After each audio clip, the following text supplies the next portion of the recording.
I am without Dawn tonight. She is at an event of her own, but we're still going to do some fun stuff. I'm trying something out. I've got my phone in front of me, so I'm live on Instagram. Hi Trisha. I haven't seen you in so long, so I haven't been live. Hi Denise. You guys, Denise, I'm live on YouTube and my phone. So if anything is weird, let me know. But hi Stacy. Good to see you guys. So I thought I would give it a shot. Let's see if we can if I can do both. That would be really great. I have my Halloween decorations set up, but I don't think on Instagram you can see. I think if you're on YouTube, the screen's a little bigger, you can see. But hi, Denise. So you guys on Insta, you can hear me, see me, okay? Yeah. And then on YouTube, let me see my YouTube and Facebook. Let me get my comments up. Okay. It has been so long. It's good to see you too. Tonight, I wanted to, Trisha, how are you? Denise, how are your workshops going? I know you've been doing a lot of workshops lately, which is cool. Hi, Harlow. YouTube is good. Cool. So tonight, 8:00 Pacific Standard Time, Harlow and I are starting a haunted house series where we're going to remote view some famous haunted locations and then some new, like personal homes that may be haunted. And we're gonna do that for Halloween. And then on the last day and/or on Halloween, we're going to do Houdini, which will be fun. So, Denise, your workshops are going really well. Good. I'm so happy to hear that. Great. I was thinking tonight we'll do a little meditation, and then we will. Hi, Dawn. We'll do a little meditation, and then we're going to talk a little bit about strength, and we'll do some tarot at the end if you guys want. And yeah, so let's first jump into our guided meditation, and then we'll go from there. Okay, so get comfortable. Hang on one sec. I've got Denise on Insta. I'm even going to do it again. It's been so successful. Good. Well, let us know when you're going to do it again. That's very cool. All right, here we go. Close your eyes. Three releasing breaths. Deep inhale through the nose. Exhale, blow it out. 2 more times. Deep inhale through the nose. Exhale, blow it out.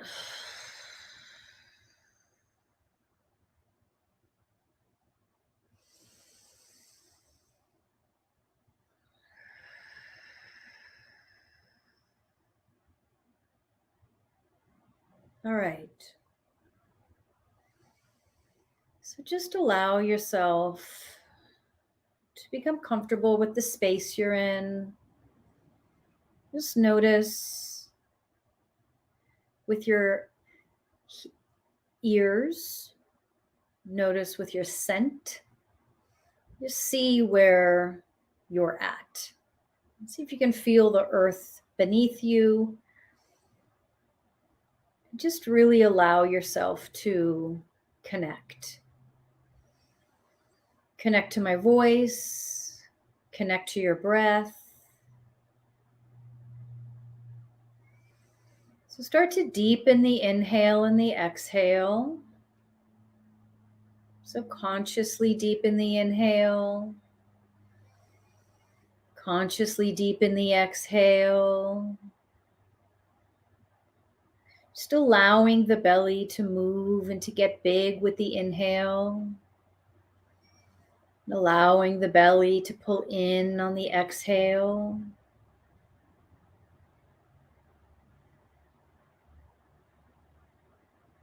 Just allowing yourself to feel the breath. Relaxing the shoulders away from the ears. Relaxing the forehead. Relaxing the eyes. the jaw. Just wiggle the fingers and the toes to make sure they're not clenched. And allow the belly to be completely at ease. So allowing the belly to really expand on the inhale and release on the exhale. Expand on the inhale and let go on the exhale. Really making space in the belly.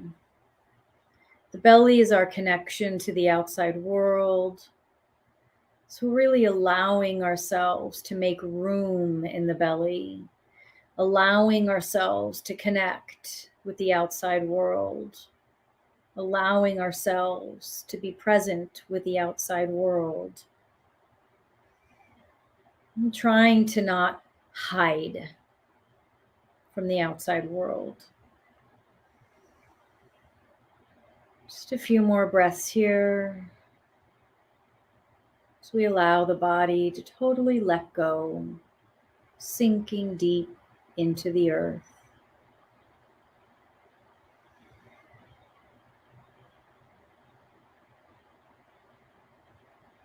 And as you allow the body to let go, I want you to feel that light coming down from the cosmos. Feel that light pulling in from the cosmos. Allow that light to move down through the crown, through the body, all the way down through to the center of the earth. Feel how that light pulls you down into the center of the earth.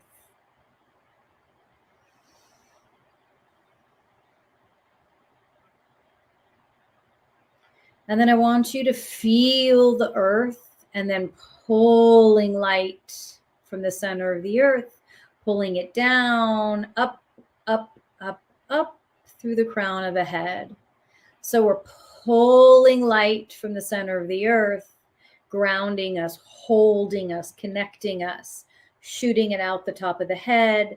And we're pulling light from the cosmos, bringing it down, down, down, locking it into the center of the earth. Feeling the pull, feeling the push, allowing yourself to feel the energy as it moves through you. Feeling the energy, feeling the light as it moves through you. And it moves through the legs and it moves through the belly and it makes space as it moves through the belly and the chest and the heart, up through the top of the head. And as the light comes down, it balances, quiets, calms, clears, and allows the body to be at ease.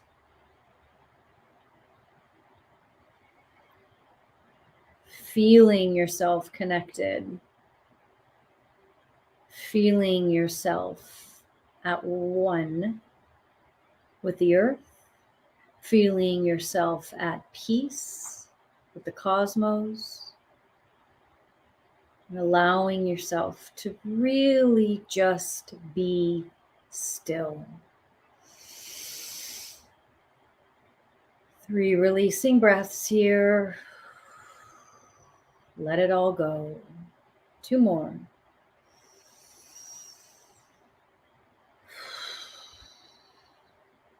One more. And when you're ready, gently opening the eyes.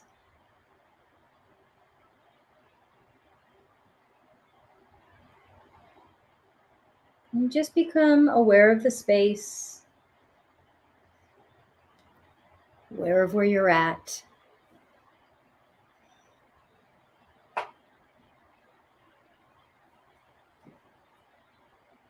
Let's talk about strength. So, depending on the generation you grew up in, strength can look very different. Sometimes strength means we don't cry. Sometimes strength means we power through. Sometimes strength means we don't say no. But for some of us, that doesn't embody the word strength. Strength at its core is vulnerability, is knowing when to say no, is knowing how to find balance, is knowing how to not take on too much. Strength is allowing yourself to feel, to cry. Strength is being able to say when you can't. I can't. Right?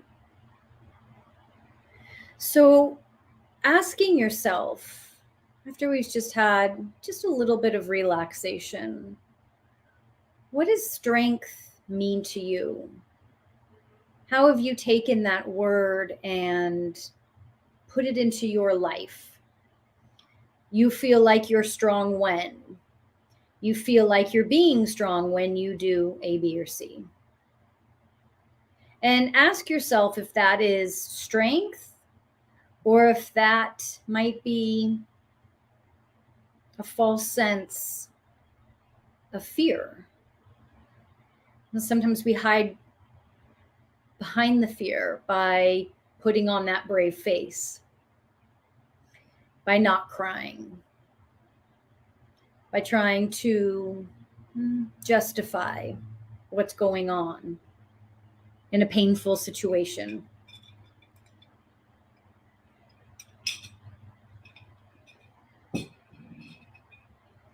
Just take a minute and notice where you're at. When are you feeling your strongest? When are you genuinely implementing that strength? Sometimes we do have to put on a false sense of courage. Sometimes we do. And when we get behind that false sense of courage, it can turn into real courage, right? Especially if we're dealing with the loss of a loved one, you have to be strong for another family member. And strength can look like that too. But if we're looking at just kind of our day-to-day, society has determined that strength is being able to do many things at one time, or having it all and doing it all, right? Especially for women, being strong means working full time, raising a family, exercising, finding time to be all of that. That's not strength. That's pushing yourself. That's not acknowledging what is really valuable to you and making that your priority. Strength is about balance. You know, a lot of times people will say, oh, I know you're really busy, but I really try to not be really busy. Meaning, for me, it's a no, coming out of corporate, it's no longer about multitasking. It's about staying present in on one project or one, whatever I'm doing in that moment, even if it's cleaning the apartment. Because I remember with multitasking, at least for me in the corporate environment, really, I wasn't getting that much accomplished. I was band-aiding things. But now that I'm not in that environment, I can have multiple things going on, but if I'm doing something, I'm focused on that thing. If I'm walking the dogs, I'm just walking the dogs. You know, if there's an emergency, I need to get on the phone while I walk the dogs, fine. But other than that, I'm just walking the dogs, right? I'm working on a project, I'm just working on that project and I'm not flipping back and forth to a text or, and I'm not saying I never do that, but I'm saying I'm try to manage that because I notice that I get super short tempered when I'm trying to flip between two things. And I actually noticed it the first time that I get really short tempered with my husband. Like if he's talking to me and I'm doing something, I finally figured out, which you think would be obvious, but it wasn't, that I would say to him, hang on, let me finish what I'm doing. Let me get to a stopping point and then let's talk, because I can't focus on what you're saying and I'm getting agitated because of it.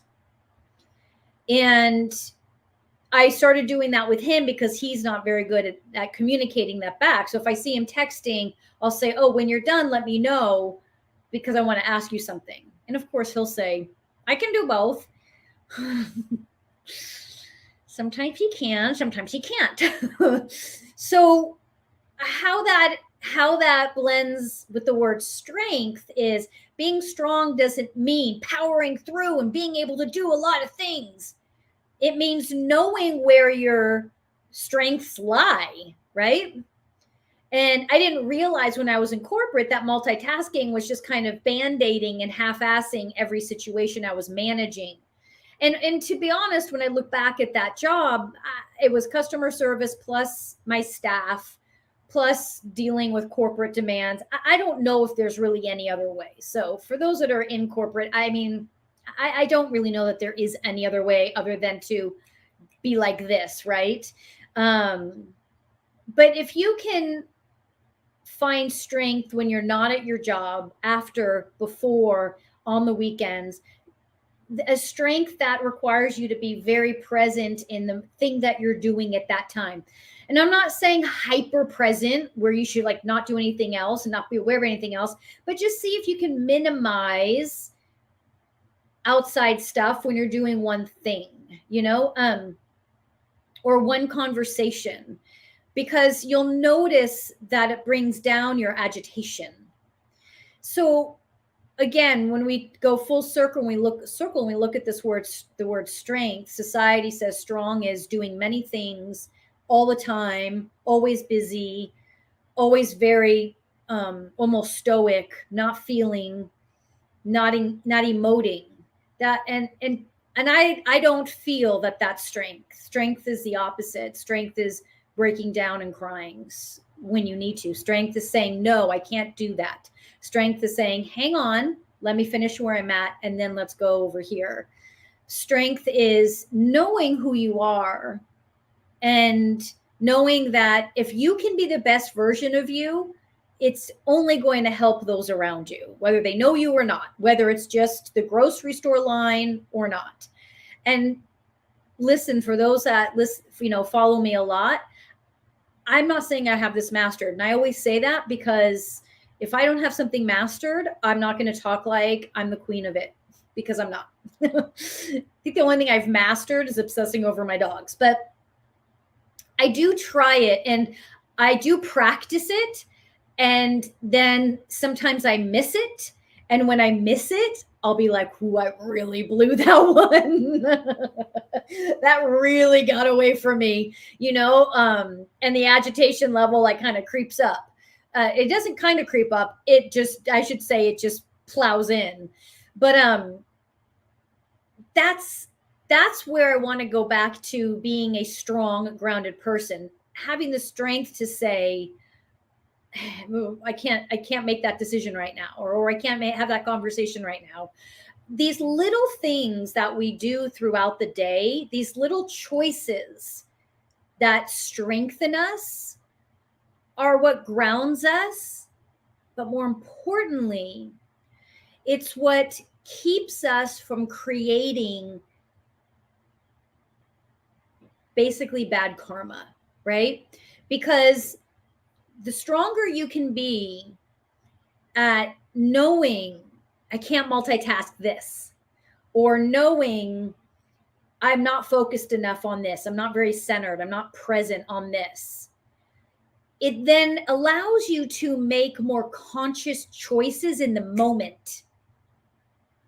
And when you make more conscious choices in the moment, it prevents karma, negative, bad, if you will, karma in the future. And when I say negative, bad, I'm kind of like, I hate using that word. It just means, it means simply that, right? Versus making a balanced decision, you'll have a balanced flow coming back at you. And to be fair, it's not tit for tat, okay? It's not all the time. It's not, just because you walk out into the world balanced doesn't mean you will only get balance back. I don't believe that. I know that what you put out, you get back. Yes, but you don't always get that back immediately, because you can walk out balanced and what comes at you is chaos. But because you're balanced, you're able to navigate it differently. And when you're navigating chaos from a strong, balanced place, you're not getting swept up in it. You're staying a little outside it and like kind of doing this, right?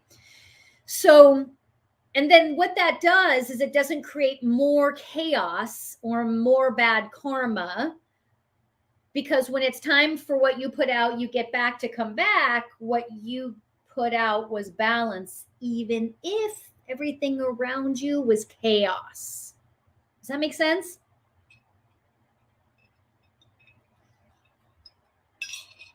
Hang on, I missed a comment on Insta.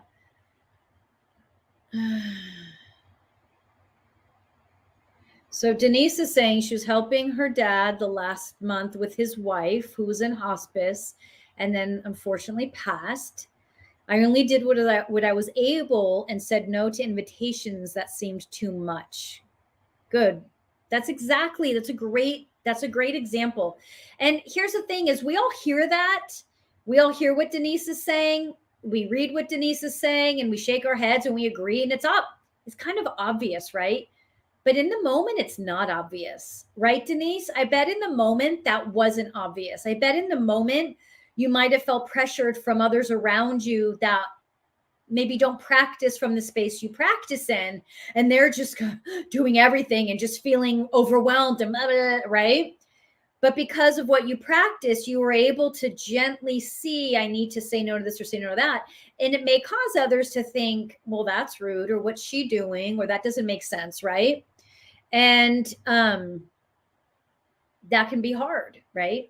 Denise says, in the past, I would have done whatever it was. Okay, that's huge, right? You see the difference and you understand, because what that what that leads us into is this this place of where we feel drained, this place of where we feel right, my cup is empty, I don't have anyone else, like I can't give to anybody else. And so Denise's story is a perfect example of how she just slowly kept kind of checking in with herself and saying, I know if I do that, I'm going to become overwhelmed, right?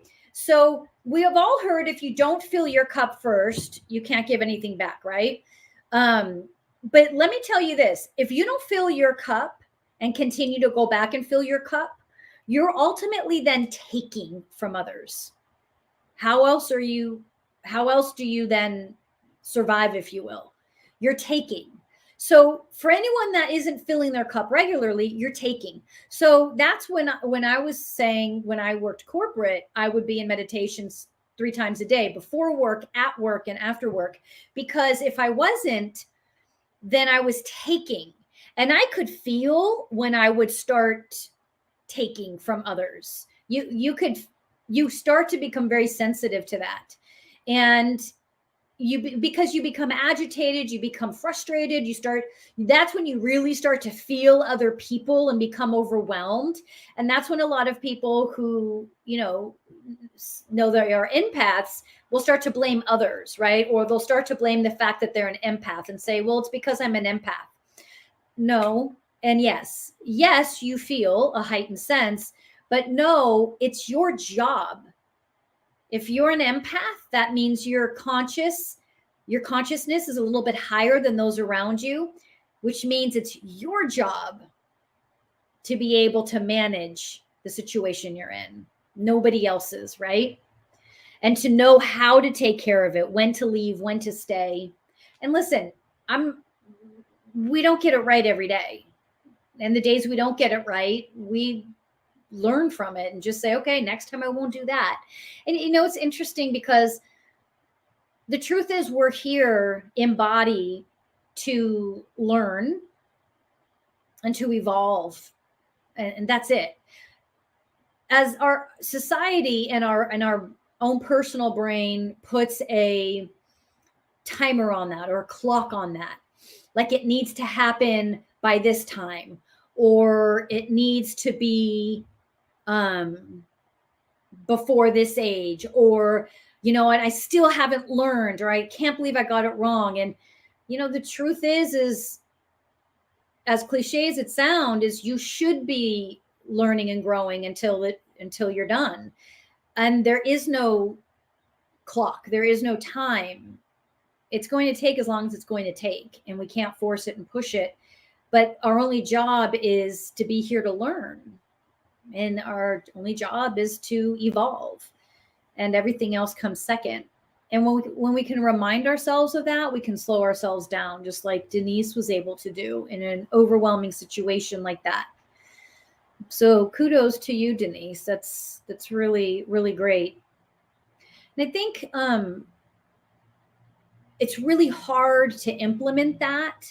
Like, I know for me, it's hard to implement everything I practice when you put me physically inside the same home as like the rest of my family, or even my husband's family. Like, when all of a sudden you have all those people around with all those personalities that are all like tied, it's such a challenge to practice what you preach effectively, because sometimes the go-to is to just, like, sometimes it's easier, if you can follow me for a sec, to just fall into the spiral of chaos, of everyone's chaos, and just get sucked in and just spin out of it, than to kind of try and navigate and balance, right?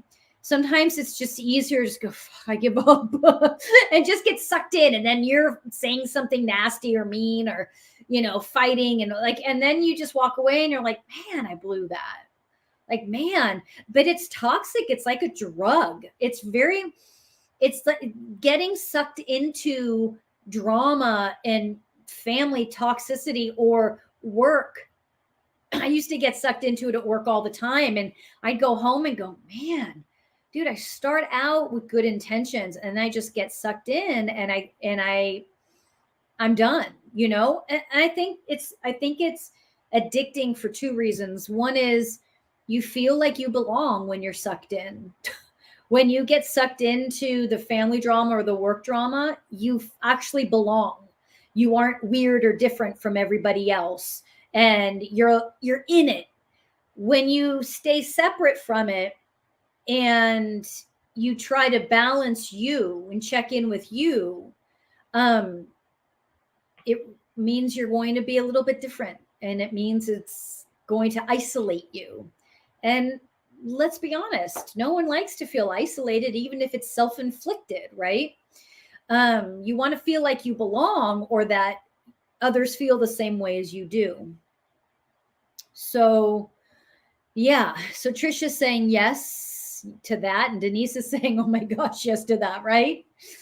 So true. So I have my cards if you guys want to do any quick tarot tonight. Otherwise, I'm going to walk the dogs and then come back so me and Harlow can do our haunted house series. Tonight we are at the Whaley house, but I know the Whaley house is a very famously haunted, but Harlow had her own amazing experience, and we're going to be kind of focused on that tonight and whatever else comes up. But if anyone has any questions, Denise, does my dog Lola have a message? Well, let me ask you this, Denise. Is there something you're wanting to know, or you're feeling like talk to me about that? Give me a little bit more specific. Like, is Lola getting older? What do you, or is it just random? Do I have I think you're saying karmic connection to my granddaughter. I think Trisha's asking do I have a karmic connection to my granddaughter. It auto-corrected you to condominium. Trisha, I have a very deep connection and I don't know why. Ah, Trisha, good for you. So Trisha, you're coming into your you've been coming into your intuition for a long time. She's asking if she has a karmic connection with her granddaughter. And she's saying I have a very deep connection to her and I don't know why. So these are what we call soulmates. And you're feeling that. You're remembering each other, you're recognizing each other. And so whenever someone asks me that question, like I'll always say, well, of course you do. And it's not that I'm just like blowing you off and saying, of course you do. It's because whoever you are, if you feel that gut, you feel that connection in your gut, that knowingness, no one needs to validate that. It's done. It's validated. It absolutely is. Let's go back to Denise is asking about Lola, her dog, if her dog has a message. I had her put her down in January. Oh, I'm missing her. My mom's birthday's tomorrow and she passed 21 years ago. So Denise, you're missing your mom. She passed 21 years ago. Wow. And you're missing Lola because you had to put Lola down. So it sounds like you're feeling Lola around you. And you're feeling like she's around you because she has a message, which she may, but it feels like she's around you just to support you. I feel like though Lola is, hang on, let me make sure I'm not missing anything. For gut's sake, why do I keep seeing the number 101? Hang on, I'll get to the numbers thing in a minute. For Denise, I feel like Lola does have something to say. I feel like she's wanting, hold on. There's like, she's alerting you to something. I feel like she's around because she's alerting you to something. Is there something like, this might sound crazy. Well, but it feels like, I almost want to say like checking electrical appliances, like was something left on, or are there too many plugs in a wall? Are there like, there's something about the house you're in or a house you're staying in that is and it could just be like her saying it could also just be like you need to just pay a little bit closer attention, or else you could get yourself into a little bit of a situation. You know what I mean? I do feel her very, very present, but I feel her hovering. It's just to kind of be like, I feel like this is what I keep seeing. Like it's something like you're just going about your life. You're going to go to the grocery store and she's right there to just kind of go, don't forget you left the stove on, like that kind of thing. And because she's saying you're a little bit absent-minded lately, not in a bad way, like not insulting, but just saying you're just a little bit absent-minded lately, which we could put those pieces together because of what you told us earlier about what you've been dealing with. And so it's almost as if she's kind of being your eyes and ears for you while you are going through what you're going through. I'm dog sitting in there having a big remodel done. Oh, interesting. Interesting, Denise. Well, let me know if any of that resonates. For gut's sake, why do I keep seeing the number 101? Okay, so what I always tell people with numbers is I'm not a numerologist. Numbers show themselves, though, for a reason. So definitely look up the number 101. Usually in numerology, you add the numbers together when they're multiple numbers, except for 11. I believe you add them together, right? So 12, 13, and up, you would add them all. So 101 is a 2. You want to look up 2, which tends to be balance. But the reason why I don't I don't know it's kind of like with dream analogy. Like you have to tell yourself what's going on in my life to where I'm seeing the number 2. Am I needing balance? Am I seeking balance? I don't know which one of those aligns with you and why. But the number 2 look it up, see what it means, and see how it aligns in the negative or positive meaning. In the negative meaning, it's something you need.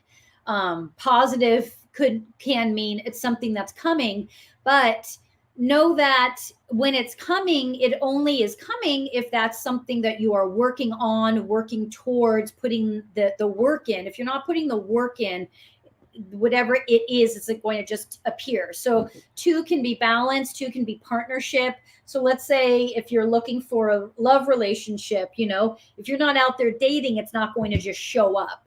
But if you've been out there, you know, trying and trying and trying, you know, this may mean that that's coming. Or you may go, yeah, my life's been really out of balance, and it just means it's time for you to find some balance. But that, when people see numbers, just like with dreams, it's very personal and specific to you, because even though 2 means something generally, just like in dreams, there's a general interpretation. Only you know what when it comes to dreams, only you know what you watched before you went to bed, like what you watched on TV. Only you know the pain you're holding, the trauma you're holding, that will affect the definition of something. Same with the number. Does that make sense? She was always so going back to Denise and Lola, she's saying she was always so concerned about my welfare more than the normal dog human connection. Yeah, but thank you. I'll keep an eye on the construction. Yeah, keep an eye on that. But also, I think, like I said, in general, there's just like an extra set of eyes out there for you, because you're feeling a little fuzzy, and not in a way that you should fix it. It's just where you're at right now, and that's okay. That's what our guides are for, right? To step in. I mean, they don't fix everything, right? But they're there to step in when the opportunity presents itself. For God's sake, thank you. You're welcome. I'm glad you asked. Trish, you have a dog like that? Yeah, my Opal is like that. I feel like sometimes she just sees everything. It's just I feel protected with her, even though she's like this big. You're welcome, Trisha. Thankfully I have them for sure right now. Yeah, Denise. Hi, Stevie. Nice job tonight, you guys. So thank you for joining me. Now that I know I can go live both on Insta and YouTube at the same time, I'm going to do that from now on. It's really nice to have that. But for those that like haunted stories, come back in about what time? An hour and 20 minutes. So 8 o'clock Pacific Standard Time, only on YouTube. I won't be on Insta at 8 o'clock Pacific. Me and Harlow will be on YouTube, and we're going to be doing some fun stuff. So I'm going to go walk the dogs and then come back. And then I'll see you guys again next Thursday. Hi, Stevie. I know I miss you, Stevie. Stevie, come back in about an hour and 20 on YouTube. I think you'll like the Haunted House series. Good to see you, Denise and Stacy. All right, you guys. I'll talk to you later.